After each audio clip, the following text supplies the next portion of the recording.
Hey everyone, welcome back to my channel. So, student loans is going to really cripple the economy. I talked about how your 401ks are already being depleted at a 36% rate, and how people are already digging into their 401k to pay their necessary expenses and bills. Hopefully, some of these people use that to pay down their student loans. Because if they did not, well, we understand that student loans will be back in effect, roaring as early as October, right? September, you're supposed to start paying it, but you'll have a month grace period. And then October will come, and all of those people who may have bought a car that they couldn't afford, not thinking that they'll have to repay the student loans, thinking that it will be forgiven, or the people who bought a house that they couldn't afford, not thinking that they'll have to pay the student loans, they'll need to be requesting a raise that simply won't come. These student loans are going to cost $100 to $500 to maybe even $1,000 a month. I haven't checked what the average student loan is, but if anybody's interested, please let me know in the comment section down below. I'm definitely interested in knowing what the average student loan amount is. I would assume it's anywhere between about $400 to $700 a month. Because of that, I don't really see someone getting a substantial raise to cover that type of, payment. And you're going to see people start to either sell their cars and get something that they can afford without a payment, hopefully. But because car prices were so high, people won't be able to just offload all of their inventory. The repo market was going crazy. The repo market was insane, where we had over 200 requests every single day to repo vehicles. Um, and so there is a large stockpile of repos, a large stockpile of used cars. And so to trade in your car is not going to have as much value. You're going to see a lot of lesser cars, a lot of cars with that are used and very old that are going to get purchased now because people just don't have the money to be financing their lifestyle. And then those cars will go up in value somewhat to offset the cost of these dealerships that had to stomach all of this inventory that has been sitting on their lots. With that being said, the cars are always the first to go, right? After you've run up your credit cards, then it's time to say, you know what? Maybe it's time to let go of the home. And so, because the houses are actually dropping in value in certain areas, depending on the area that you live, what is going to happen? People are going to say, this house is not even valued at as much as I paid for it. I've only put 6% down. So I think it's best that I just write it out for about 6 months, save whatever money I can, pay towards my student loans, and then let the house go into foreclosure. That is what some people may elect to do. Now, I don't believe that the majority is going to do this. I don't believe that housing prices will drop so much that they'll just let it go, especially with the interest rates that we have. People are going to value their homes a little bit more, knowing that these interest rates are something that we may never see again. And so they'll try anything in their power to be able to pay their student loans and to keep their home first and foremost. Now, if you work from home, you're at an advantage. You can sell the car, you can stay in the house. You won't have a car, but at least you have a house and a job. However, for the majority of people who still have to travel to work, or for those who are mandated to come back, they're going to be in a tight situation. They're going to be living on their credit cards. They're going to have to supplement their income.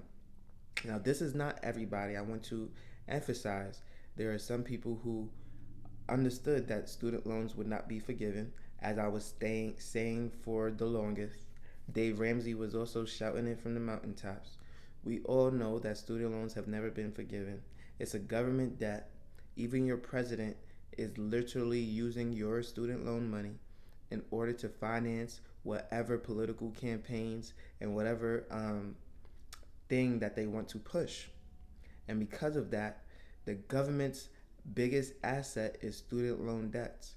To forgive their biggest asset is to literally ask the government to remain in perpetual debt for all of eternity. The government cannot do that, right? It's the only debt that is not forgivable.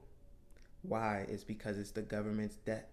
We need this debt in order to run the American economy. And so we're at a point where, of course, student loans will be hard to get rid of. Of course, it will be hard to forgive. The only people who really get this forgiveness are those who join the military. Unless you have another thing that you can tell me, or those who work for the government for about 20 years, right? Lawyers, doctors, those types of government jobs.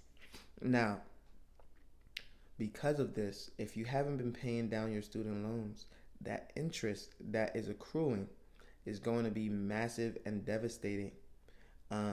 This is tough on anyone to have to reinstall a $200, $400, $500, or even $1,000 payment into their lives.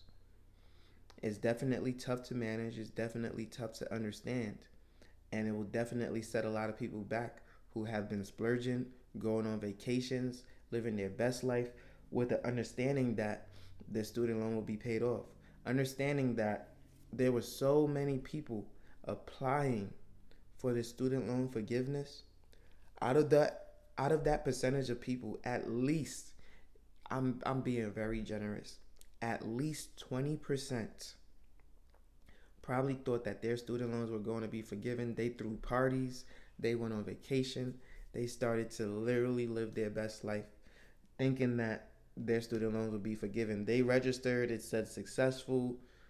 They thought that that was a wrap. Hey, $10,000 coming my way. I don't need to pay these student loans. And it's very unfortunate because they really believed in their government. They really believed in the United States. And they're getting their first wake-up call that the United States is bad with money. A lot of people may not be that diverse in their finances. A lot of people may not understand how the economy runs and works, and they actually believe that the U.S. actually holds their word and is good with money. Again, the last video I talked about value, it still pertains to the U.S. The U.S. has been downgraded by other states and by other, sorry, not by other states, by other countries, because they see that we are unable to pay our debts. And the banking system has also been downgraded because they see that the banks are struggling right now. And because of this, their value is decreasing because their trust is decreasing. There's going to be a lot of people that have hate for not only the US, but for the president for implementing such a thing and not being able to hold their word. But this president is not the first president to have lied. This president isn't the first president to try and pass something and it did not go through, right? Everything gets blocked all the time. Everything is a negotiation. And then a lot of the times, let's face it, negotiations fall through because nobody wants to give in to the other side. And because of that, we just have an economy that runs the same way it's always ran. Are you going to be able to get someone to agree to your situation and agree less to theirs? That's essentially the battle that the government is always playing. And they get hundreds of thousands of dollars in order to do absolutely nothing. So, in that sense, you have to live with the results and understand that $100,000 or plus more that they're getting is coming out of your student loans that will not ever be forgiven. All right? And it's truly up to you. As much as they talk about humanity, loving America, freedom, ensuring that there is no world hunger, all that good stuff. No, all they care about is innovation, money, profits, and where they're getting it from, which is the tax-paying citizens and student loan debts. And none of that comes from the rich. Just so you're aware.